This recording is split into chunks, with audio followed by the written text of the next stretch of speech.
For years, Julia had devoted herself to caring for her disabled husband, all while carrying their unborn child. But suspicions gnawed at her, leading her to place a discreet camera in their home. What she uncovered shattered her world. Meanwhile, in the office, oblivious to the passing time, Julia was engrossed in her work. Sketches littered her desk as she diligently crafted designs, her mind consumed by the project. It was only when her boss, Mark, appeared with concern etched on his face that she snapped back to reality. "Julia, dear, it's time to take a break," Mark gently admonished. "You've been here far too long. Simon needs to be picked up from school." With a jolt, Julia realized the lateness of the hour. "Nearly 7 already? I must hurry," she exclaimed, hastily gathering her belongings. "And we must discuss the new children's book cover design later. Traditional meets contemporary, remember?" As Julia rushed to the bus stop, Mark marveled at her dedication and multitasking prowess. He admired her not just as a colleague but as a person, captivated by her resilience amidst life's challenges. Yet, as he gazed into her somber eyes, Julia's focus remained steadfastly on her family, leaving Mark to ponder in solitude. Rushing into the Karate Academy, Julia found Simon anxiously waiting in the changing room. He sighed with relief upon seeing her, expressing his worry. "Mom, I thought you forgot about me. Everyone else's parents have already picked them up." Embracing him tightly, Julia apologized. "I'm so sorry, sweetheart. Work held me up. Let's head home now. How was school? Did you get a lot of homework?" As they made their way home, Simon shared proudly that he had finished his homework while waiting. Julia praised his responsibility. "You're truly remarkable, my dear. Always so dependable and excelling in school. I'm incredibly lucky to have you." Yet, both of them felt the absence of Julia's late husband, Simon's father, whose passing left a void in their lives. Upon their return, they found Octavio, Julia's current husband, reclined on the couch, visibly irritated, flipping through TV channels. He grumbled, "Took you long enough. I've been starving since lunch. Nobody cares about me, I'm just a burden." Worried, Julia inquired about Octavio's well-being. "Why are you speaking like this? Is your leg bothering you?"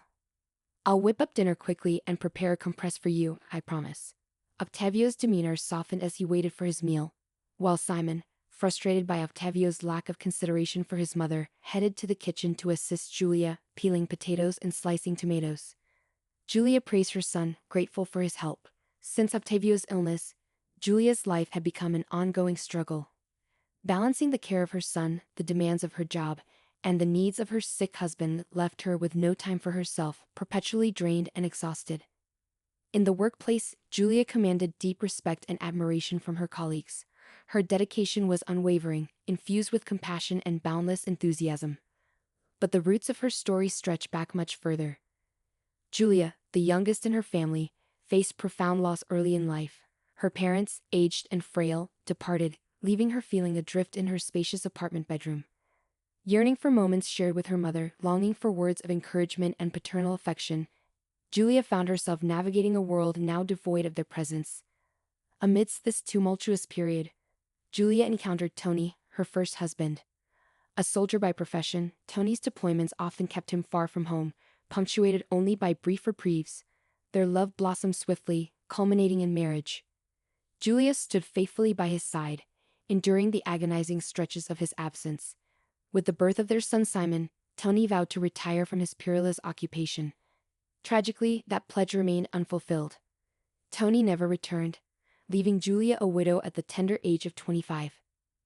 Though the mornings were fraught with sorrow, Julia found solace in the unwavering love of her son and the refuge of her work.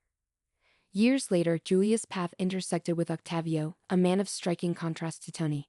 Secure and charismatic, he courted her with poetic gestures and bouquets of flowers.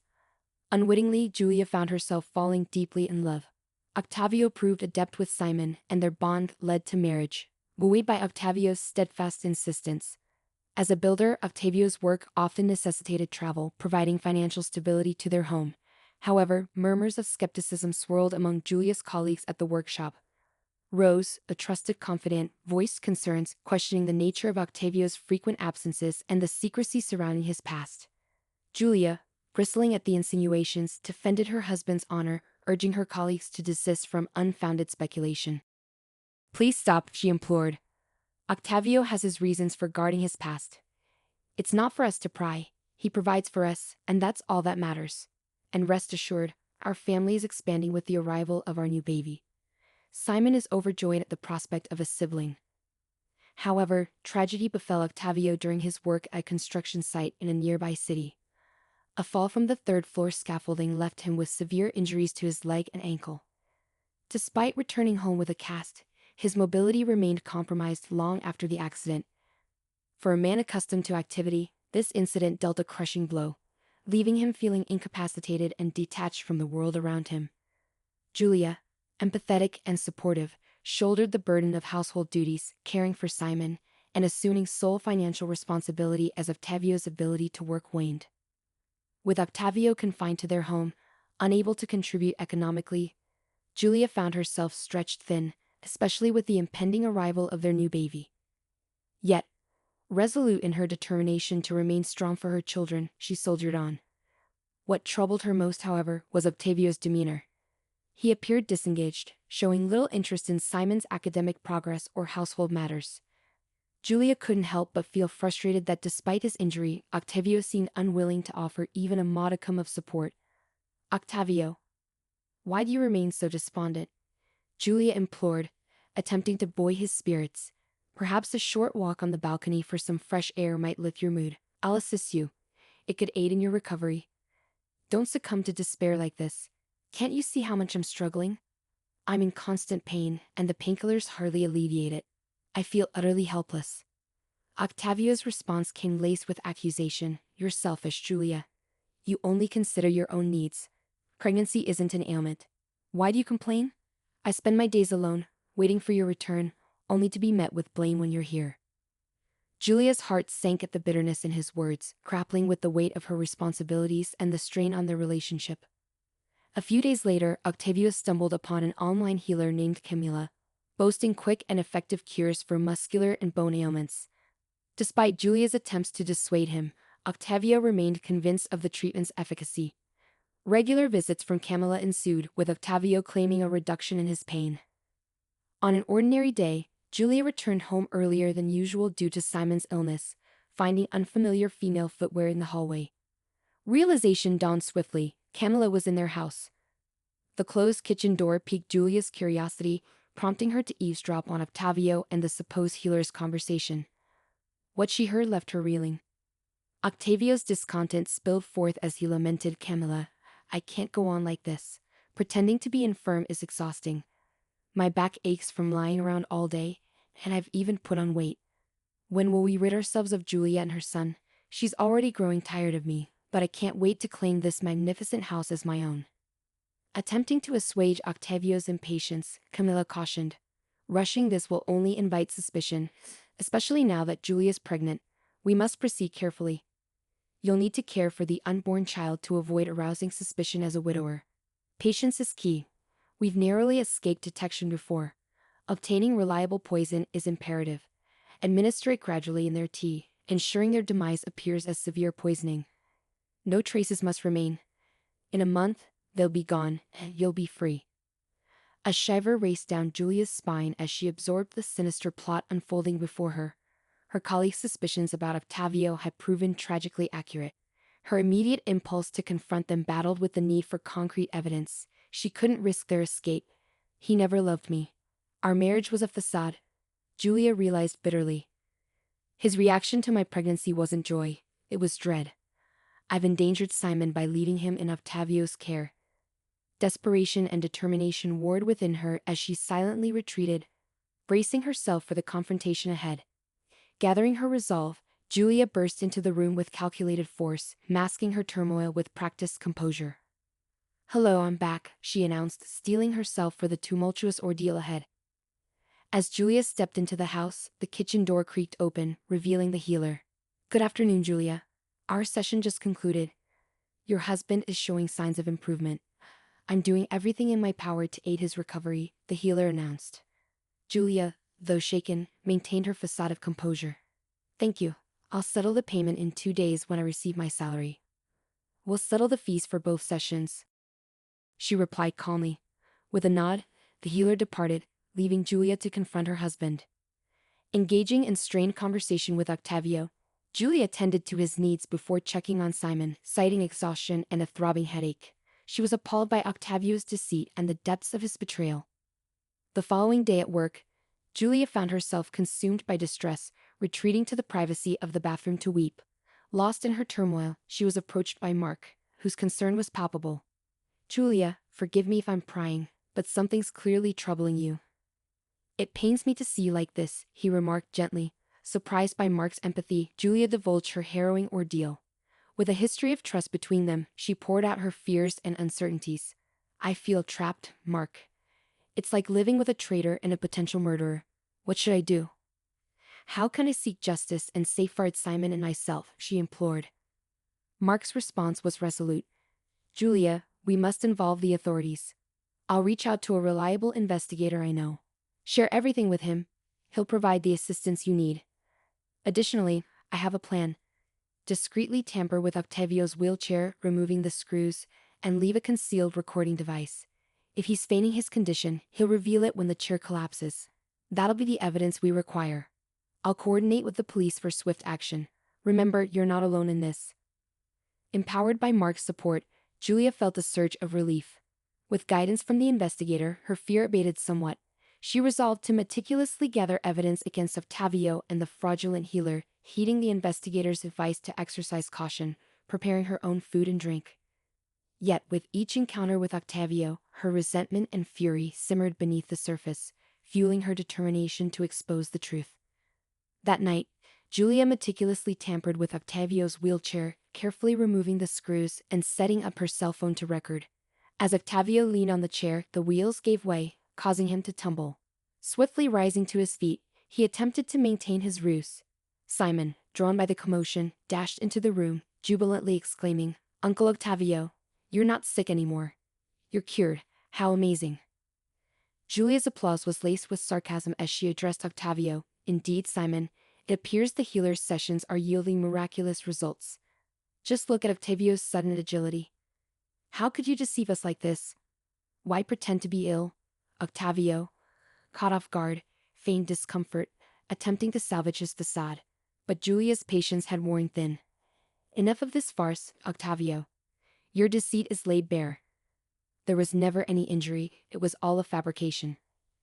Before Octavio could concoct a response, the doorbell rang. Simon rushed to answer it, ushering in Mark accompanied by a police officer. Informed of the plan, Mark wasted no time in springing into action. Together, they swiftly immobilized Octavio, thwarting any chance of escape. The police officer wasted no time in issuing the stern declaration: "Octavio Martinez, you and your accomplice Lucia, also known as Camila, are under arrest for attempted murder against Julia and Simon. Further investigation has revealed similar schemes in multiple cities, exploiting vulnerable individuals for personal gain. Your malicious intent will not go unpunished." Octavio's protests fell on deaf ears as the investigator intervened, silencing him. "Your theatrics won't save you, Octavio. Julia has provided damning evidence of your fraudulent recovery, and your accomplice has already confessed. Your time for deception is over." Julia, still reeling from the shock, watched as Octavio was escorted away, her heart heavy with the weight of betrayal. As the chaos subsided, Simon approached Mark, displaying a maturity beyond his years, a silent testament to the resilience of youth. "Thank you for helping Mom. Uncle Octavio is bad. I don't like him. He doesn't love Mom or me." "He's not coming back," Simon stated solemnly. Mark replied with equal gravity, "No, Simon, he's not coming back. And I'll be around if you'll have me because your mother needs support now." Simon's innocent smile brightened the room. "Sure, come visit us more often. You're like a movie hero unmasking Uncle Octavio," he quipped. Recognizing the need for privacy, Mark suggested, "How about you watch a cartoon? I need to talk to your mother. It's adult stuff, probably boring for you." Understanding, Simon headed to his room as Mark turned his attention to Julia. He enveloped her in a comforting embrace, his voice gentle. "Don't torment yourself anymore, Julia, it's all over. Octavio and his accomplice will be in prison for a long time." Julia, almost in a daze, murmured, "Why do I have such bad luck? My first husband died. The second was a criminal, and now I'm pregnant with his child. Why can't I find a decent man? Is it me?" Mark's response was steady and reassuring. "Don't you see who's been by your side all these years? You're searching for happiness in distant places without realizing what you already have. I've always loved you unconditionally, Julia. I would never betray you. Look around. I don't want to pressure you, but know that I'm here. Touched by his sincerity, Julia finally allowed herself to trust. She embraced him gratefully. Thank you for being here, Mark, for everything. I don't know if I can reciprocate your feelings, but I'm willing to get to know you better. And who knows what the future holds. Mark's response was filled with understanding. Don't worry, I have great admiration for you, and above all, I want to be your friend, someone you can trust. If it doesn't work out romantically, that's okay. But at least let me be there for you. I don't want you to leave my side, Mark. I just need time to process all this. But I definitely want us to get to know each other better, Julia confessed. From that moment on, Julia's life began to take a turn for the better. Despite the challenges of pregnancy and lingering doubts, Mark remained a constant source of support. Their bond deepened, and eventually Julia realized that Mark was the loving and reliable partner she had been searching for. She divorced Octavio and married Mark, finding happiness in the warmth of his love. She had always harbored dreams of a loving family, even though she initially dismissed Mark as merely a man of charming words. However, time proved him to be a steadfast and affectionate partner, both to her and to Simon. Their workshop thrived, and Mark's business ventures occasionally took him away on trips to negotiate clothing sales in other cities. Julia still had a month left until her expected due date, but fate took an unexpected turn one night when her water broke prematurely, triggering early contractions. In a panic, she called for an ambulance, slipping into unconsciousness, barely managing to request her neighbor's assistance in caring for Simon. Rushed to the hospital, Julia's labor unfolded into a nightmarish ordeal, a relentless struggle between consciousness and oblivion. Among the massed medical personnel attending to her, Julia failed to recognize one nurse, Lucia, Octavio's accomplice, who had seized an opportunity for revenge against Julia for thwarting her plans with Octavio. Upon regaining consciousness, Julia's heart sank as she realized the absence of her newborn. Frantically, she demanded answers, her voice a desperate cry echoing through the sterile hospital room. Where is my son? I need to see my baby. What happened? Approaching her with a heavy heart, a doctor gently broke the devastating news. I'm deeply sorry, Julia, but your son didn't survive. The umbilical cord was wrapped around his neck, and despite our best efforts, we couldn't save him. You're young, there will be other opportunities for you to have children. Overwhelmed by grief, Julia buried her face in her hands, her sobs echoing off the stark hospital walls. The doctors intervened, administering sedatives to ease her anguish, yet the pain of losing her child pierced her soul, leaving her shattered and bereft. Upon learning of the tragic loss, Mark hurried to the hospital to offer solace to Julia. She was consumed by inconsolable grief, murmuring through tears, I would rather have perished than my son. I can't bear to live. Why did this happen to me? Mark enveloped her in a tender embrace, his touch a feeble attempt to soothe her anguish. Don't speak like that, Julia. You must stay strong, especially for Simon. He still needs you. Time will ease the pain. I'll be here every step of the way, he assured her gently. As they lay their baby to rest, Julia wept bitterly at the small graveside, grappling with the unbearable reality of their loss. Only Simon's unexpected fortitude and maturity offered her a glimmer of solace, allowing her to navigate the depths of her sorrow. Together, mother and son embarked on the arduous journey of healing. While the memory of their lost child continued to weigh heavily on Julia's heart, 7 years later, their atelier had blossomed into one of the city's most prestigious and sought-after establishments, drawing clientele from far and wide. Working in seamless harmony, Julia and Mark shared an unspoken understanding, their partnership flourishing amidst the creative whirl of their shared passion. Mark and Simon, now a poised 13-year-old, had forged a bond akin to that of father and son. Simon excelled both on the soccer field and in his studies, a testament to his dedication and zest for life. One day, Julia found herself needing to take the subway for an urgent business meeting as their car was undergoing repairs. Along the way, her path intersected with that of a 7-year-old boy, his small frame supported by crutches, his appearance downtrodden and unkempt. Her heart constricted at the sight of him. Moved by compassion, she purchased pastries and hot tea, approaching the boy with a gentle offer. He devoured the food ravenously, nearly choking in his haste. Julia then delicately inquired, Hello there, little one. What's your name? Why are you here on the streets? What happened to you? The boy, once he finished eating, responded with a blend of timidity and resilience. I'm John. I tried to ride a bicycle too big for me, and I ended up falling and injuring my leg. Since then, I had to rely on these crutches to get around. Concern etched across her features, Julia probed further. That sounds serious, John. Haven't your parents taken you to see a doctor? You're so young. Surely there's treatment available. John let out a heavy sigh, his voice tinged with resignation. My mother is always drunk, and I don't even know who my father is. She neglects me, never bothering to seek medical help. She insists it's better for me to beg for money. A wave of sadness and empathy washed over Julia as she wrapped the boy in a comforting embrace, pledging, Fear not, John. My husband, Mark, and I will find a way to assist you. We'll explore avenues for your treatment. The boy regarded her with a mix of hope and skepticism. I doubt it will make a difference. My mother prefers me to beg. She doesn't want me to get better, he lamented. Driven by an overwhelming urge to intervene, Julia vowed to John that she would spare no effort in improving his circumstances. Galvanized by her determination and the boy's longing for a brighter future, she offered reassurance. Let's explore our options, John. Hold on to hope. We'll advocate for you. No child should endure suffering due to their parents' neglect. She swiftly dialed Mark, her voice choked with emotion, and relayed the distressing situation.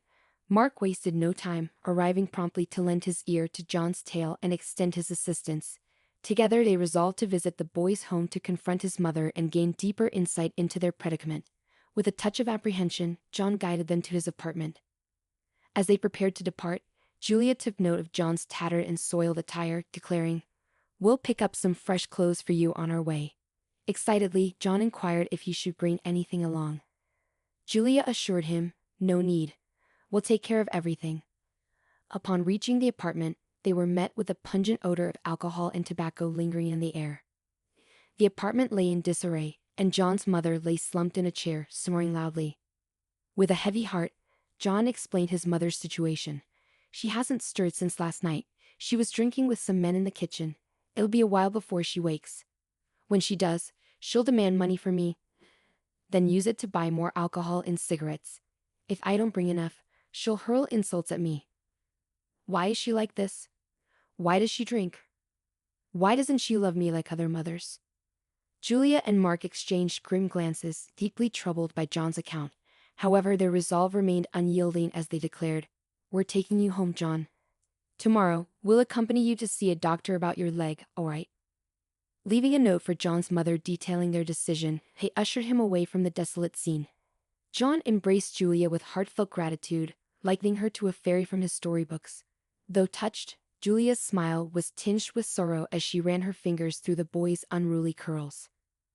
En route, they purchased new attire and backpacks stocked with essentials for John, who expressed profound appreciation and eagerness for a fresh start with them.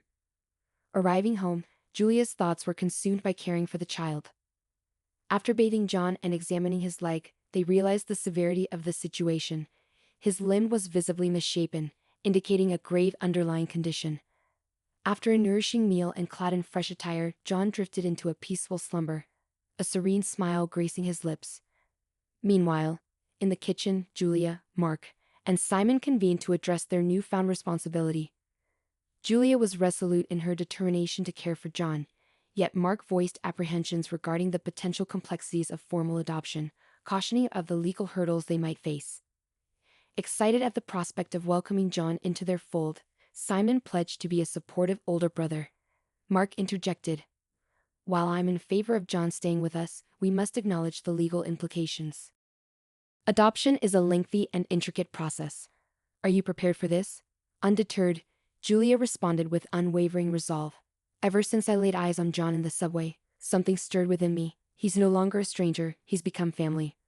I'm committed to giving him a happy and normal childhood. He deserves nothing less. Without our help, what fate awaits him? A life marred by delinquency and despair, perhaps even incarceration. Together, we can nurture him into a good person, help him find purpose, and who knows, maybe even walk again. I'm prepared to fight for him, no matter the obstacles. Thank you for standing by me. The following day, Julia escorted John to a pediatric orthopedist. After a thorough examination, including X-rays and CT scans, The doctor delivered their assessment. The condition of his leg is grave. We'll need to proceed with intricate surgery on the knee and ankle, followed by an extensive rehabilitation period. He'll require specialized footwear. With luck, within approximately 6 months, his leg should regain functionality. Are you in agreement with the proposed procedure? With unwavering resolve, John eagerly exclaimed, I'm ready to undergo it all if it means I can walk, run, and ride a bike again, Aunt Julia. I wholeheartedly accept the surgery. I promise to muster strength and refrain from complaining, no matter the hardships. When I fell off the bike it hurt, but I endured. I want my legs to be healthy again, John expressed, his voice filled with determination. Julia embraced the child, offering reassurance. We'll take care of everything, John. My husband and I will cover the surgery costs. But now, we need to convince your mother to authorize it. Confronting John's mother, Jennifer, proved challenging. They found her inebriated and had to rouse her with cold water. Explaining their intentions amidst her intoxicated state was no easy feat. They discussed the medical consultation and diagnosis, but Jennifer, irate and intoxicated, protested vehemently. Who are you to decide for my son? I'm his mother, and I won't allow you to lay a finger on him. He's my bread and butter. Give him back to me this instant. Attempting to reason with her, Julia pleaded softly, Can't you see? You're consigning John to a life of hardship. Doesn't your son, who struggles to walk, deserve compassion? Have you considered his future? Please let the surgeon intervene. He deserves a chance at a healthy life. Can't you feel anything as a mother? We'll handle all the expenses. We just need your consent. Unmoved, Jennifer retorted, Don't meddle in my affairs. You didn't give birth to him. I said no. If you don't return my son, I'll call the police and accuse you of kidnapping. Fed up, Mark slammed his hand on the table, his frustration evident. Go ahead, call the police. We'll show them the conditions you're subjecting your son to. John will be placed in a shelter and you'll forfeit your parental rights. Sign the consent now. Consider this a wake-up call. Your priority seems to be alcohol. With a pointed gesture, he presented bottles of alcohol alongside some food, silently challenging the negligent mother to reconsider her stance. Jennifer quickly assessed the situation, signing the papers without hesitation, but not without lamenting. Why are you doing this to me? I love my son. We're just going through hard times. I can't find a job. So I drink sometimes to numb the problems. Mark, silently reflecting, thought to himself, children shouldn't have to endure the consequences of their parents' vices. It's unfair. Outside, Julia and Mark breathed a sigh of relief, grateful to have extricated themselves from that tense situation. Almost simultaneously, they voiced their concern. We can't allow John to return to such a toxic environment. It's no place for a child. How he managed to survive there for so long is beyond me. With determination, Julia organized everything for John's surgery, ensuring all necessary tests were conducted. When the doctor requested blood donations from the family, an unexpected discovery surfaced. Julia and John shared the same rare blood type. Perplexed, the doctor inquired, Are you two related? Julia, denying any familial connection, explained John's situation. The doctor proposed a DNA test to confirm any potential relationship while proceeding with surgery preparations, expressing confidence in their likely connection. Sharing the doctor's observations with Mark, Julia contemplated, the doctor might be onto something. Have you noticed their striking resemblance? Perhaps we should compare childhood photos. Intrigued, Mark agreed, it's worth exploring. Let's proceed with the DNA test. Meanwhile, John braced himself for the impending surgery. As John underwent the procedure, Julia, having known him for just 2 weeks, experienced overwhelming concern. She anxiously awaited news, her heart heavy with worry. Finally, the doctor emerged with reassuring updates. The surgery was successful, but the road to recovery would be arduous. In that brief period, Julia and John had forged a bond so deep that they felt like a genuine family. John had become attached to Julia, facing each stage of his treatment with courage and even attempting to lift her spirits with his playful rhymes and wordplay. His recovery journey was not just physical but also emotional, filled with hurdles and moments of revelation. Julia accompanied him through it all, her heart a mixture of anxiety and hope. Witnessing John's resilience during physiotherapy sessions filled her with admiration. He approaches each exercise and procedure with such determination. Even when the pain and exhaustion seem overwhelming, Julia often remarked, offering him a reassuring smile as she held his hand during their sessions. During this time, Julia couldn't shake off the thought of their shared rare blood type. As they lay in bed at night, she contemplated the possibility of some distant familial connection. Perhaps he's a distant cousin, she mused, attempting to unravel a family mystery she hadn't known existed. Sensing his wife's introspection, Mark inquired, "What's on your mind, Julia?" She sighed softly, responding, "Just pondering the unexpected twists life throws our way, Mark. I never imagined John could be a distant relative." As the day of the DNA test results drew near, Julia's anxiety heightened. Regardless of the outcome, she knew that she and John were already deeply connected. Yet, the prospect of a blood tie stirred a mix of anticipation and apprehension within her. "Regardless of the test, John is a part of our family," she assured Mark and Simon, who nodded in understanding. They were prepared to embrace John as kin, irrespective of the outcome. One day, Mark rushed into the room, visibly agitated, clutching a set of papers. "Julia, you won't believe this. Sit down," he urged, handing her the test results. "John is your biological son, with a 99% probability."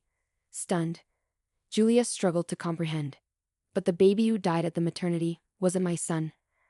My child has been alive all this time, and who was I married to then? How could this have happened?" Overhearing the conversation, John was bewildered by the revelations. "So, you're my real mother?" he asked incredulously. "This is unbelievable. And Jennifer, the woman I thought was my mother, isn't actually my mom." Julia held John tightly, tears streaming down her cheeks. "It seems you are indeed my real son, my dear. I'm overjoyed to have found you alive. They told me you had passed away. Please forgive me, I didn't know. We'll uncover the truth about what happened. I promise I'll never leave you again, my little ray of sunshine." In the subsequent legal proceedings, Julia was officially recognized as John's biological mother, and Jennifer, the neglectful mother, lost her parental rights. When Jennifer realized she would lose her benefits, she suddenly remembered John, begging for him to return, feigning love and longing. However, John remembered the mistreatment and neglect vividly. He was grateful for the love of his new parents, Juliet and Mark, and was determined to bring happiness to their lives. After an extensive investigation, detectives unraveled the mystery behind the disappearance of Julia's son. They discovered that Lucia, in a cruel and desperate act, had swapped Julia's newborn with Jennifer's deceased baby at the hospital. Both women had given birth on the same day, facilitating the malicious exchange. Shocked by this revelation, Julia demanded answers. How is this possible? Why is Lucia not in prison? She should be held accountable, along with Octavio. I need to confront her, look her in the eyes, and ask why she ruined my life and my son's. The detective, with a grave expression, informed her, life has its own way of meting out justice. Lucia is now confined to an asylum, battling a terminal illness. She spends her days alone, without visitors, enduring immense suffering. And to complete the picture, Octavio succumbed to tuberculosis in prison. These words made Julia realize that, in some way, Lucia was already facing the consequences of her actions, isolated and forgotten in her final days. Upon arriving home, Julia was greeted by a heartwarming scene. Simon and John were engrossed in a playful game, while the savory aroma of Mark's tortilla filled the air. Their faces lit up at the sight of her. "Mom, you're back. We missed you. Is everything okay?" "You look a bit worried," John remarked, perceptive to Julia's expression. Seated at the table with her beloved family, Julia opened up about her emotions. "Today, I'm reminded of how incredibly blessed I am. I have two amazing sons, a husband who's my rock, and a fulfilling job. I truly feel fortunate." As Mark served dinner, he chimed in, "I'm glad you recognize our blessings. Remember, we're always here for you." The dinner conversation was animated, filled with laughter and dreams for the future. John, now fully integrated into the family, shared in the joy. In their home, where love prevailed, everything felt harmonious. Together, they had weathered storms and overcome obstacles. Now, with the shadows of the past behind them, they looked forward to a future brimming with happiness and unity. Their life, rich with love and companionship, marched onward, leaving darkness behind and paving the way for days of joy and fulfillment. If you enjoyed this story, we'd appreciate a like and a subscribe to our channel. Your support enables us to continue sharing incredible stories almost daily. Don't miss out on the next captivating tale coming your way. Thank you for being a part of our journey. Until next time.